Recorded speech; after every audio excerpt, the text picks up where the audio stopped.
been growing in nature for years. You can't buy a little 2-foot bunch of greenery and expect to make this amazing display. So what you need is, I need branches that are 10 feet tall, or vines that are growing all gnarly and twisted, and that I can deconstruct and then put it back together to make it look like it's been growing there for 25 years. So that's one example to have flowers more useful. Again, going from your typical traditional settings in the room. So you got the arbor, then you got bridesmaids, groomsmen, gifts for the mothers or the grandmothers, right? And some of the great pictures that you had out there were of the bridal bouquet. So you guys cover all of it. Everything. Okay. So we tell the whole story. I think, like I said again, when you come in, if you don't have a concept or a vision, we help you achieve that. And then or if you do come in with one, we'll take it to the next level. But it becomes more about a whole story. So I think bride and grooms are really trying to connect with their guest and tell a story. They want their guests to have that sense when they walk in right away, whether it's a casual farm wedding or if it's very formal, or mixing lots of elements. And we help them achieve that, but that, I think, is really part of what's happening, right? I agree, and I think that story unfolds to the memory. And if you look at pictures, so in talking with Britt, who was my first guest, is that, and even thinking about Grace Pavilion, is that one of the biggest things that I think that you see is the flower arrangements. Any picture that you look at, whether it's the arbor at the actual wedding, or the bride, you're holding your bouquet, or the groomsmen and what they're wearing, or the pictures of the room. In one way, shape, or another, this is becoming part of your image and your story. So to gather up this information, to be able to sit with someone like that, is that can give you the creative touches. And because just in our few conversations that we've had, is that they can come to you and say, I want this flower, and then you can give them 10 examples of how the flower can be used. And I like it when, it's really great when you get a client that really trusts you, because you can come in and say, this is my color palette, or these are the flowers that I really like. But if you're creating a garden style wedding, or if you're creating a more modern wedding feel, if you get the trust with your client, and that's what we really try to do, we have great connections with our clients, and that if you have that trust, you're able to go outside that box and really give them something more, instead of being just pigeonholed to one type of look or one type of flower.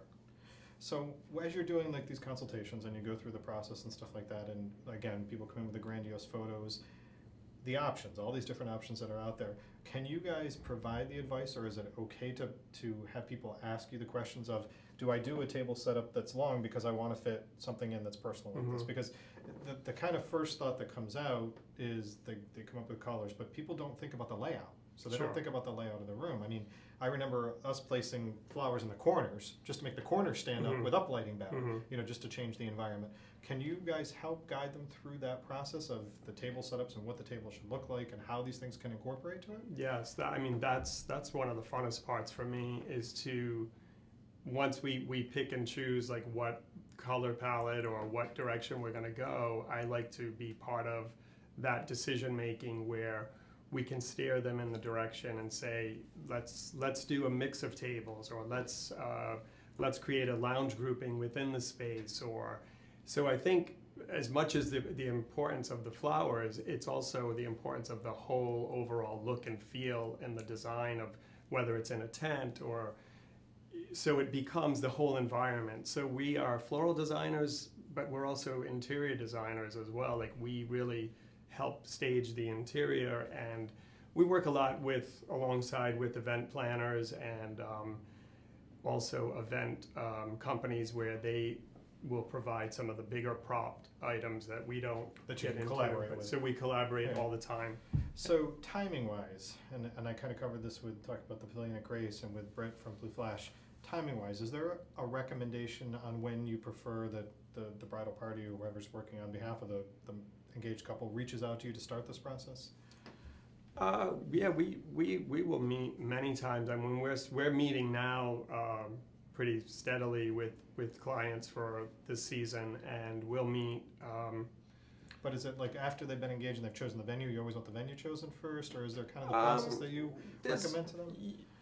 A lot of times they come with the venue already in mind. I think by the time they come to pick their flowers, or maybe they're looking at several places, and then once they meet with us for a brief meeting, they may realize, oh, it's better to go to this direction. Okay, that's what I was gonna. That's good. So that can kind of stem the final decision Sure. process for them. If they haven't already booked, it can help them. Now, again, from a timing perspective, you guys have got a great operation. You've been around a long time.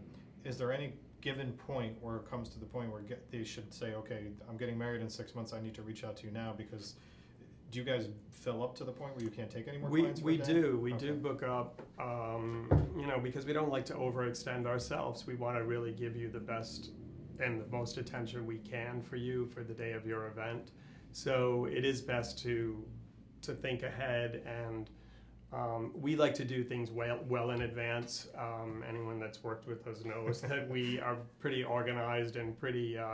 We'll do like a sample meeting a couple of months before your actual event. So all the last minute details are laid out like a couple of months before the event will happen.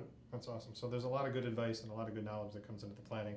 And truthfully, as we've talked about many times from professionals, is rely on the professionals, the people that know and how to do this. And if you've got these personal touches, and I'm so happy that he brought that in because it was a thing that was part of my conversations last night.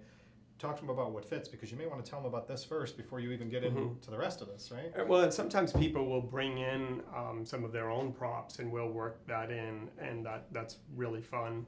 If they have a collection of different things that we'll work in, or different vases that we may work into with our other props and vases as well. Yeah, I know I think one of the questions I have, and I don't want to forget this before we close out, this is a great question, is I had someone ask me on social media that they said, we have this vase that's from our great grandmother that has special meaning to us. Can people bring things like that to incorporate, to have one special part of that? Or? They can. We don't like to do too much of that if it's really something that's sentimental, because the concern of travel and moving around. Yes. So you got to have some flexibility. So sometimes that may be something that they may bring on site themselves, and then we will fill it on site. Or maybe that's something that's special that's just on the bridal table, or maybe a table that the parents are at, or like the place card table, the escort table, like gotcha. So something a little more. Something that's got a standing on its own type of position. That's awesome. Well, thank you so much for coming in, and this was like a wealth of knowledge and a lot of great stuff, and thank flowers you. are making me feel like spring, which I love. I feel like there's so much we could talk about. So we can go, but I want to thank Dennis for coming in, I want to thank Britt, and I want to thank Chris for coming in today. This is the monthly segment. We're working on our next date for February. Hopefully we're going to make it right around the timing of after Valentine's Day, when a lot of you get engaged again. So I hope this was helpful. Thank you for joining me on A Guide to Forever. I'm Rick Simone. Remember, this weekend, look out for me on social media, as I'll doing a wine weekend, Friday night at Zuma and Saturday at Mohegan Sun's Wine Fest. So thank you again for joining me today. Thank you. Cheers, cheers, cheers.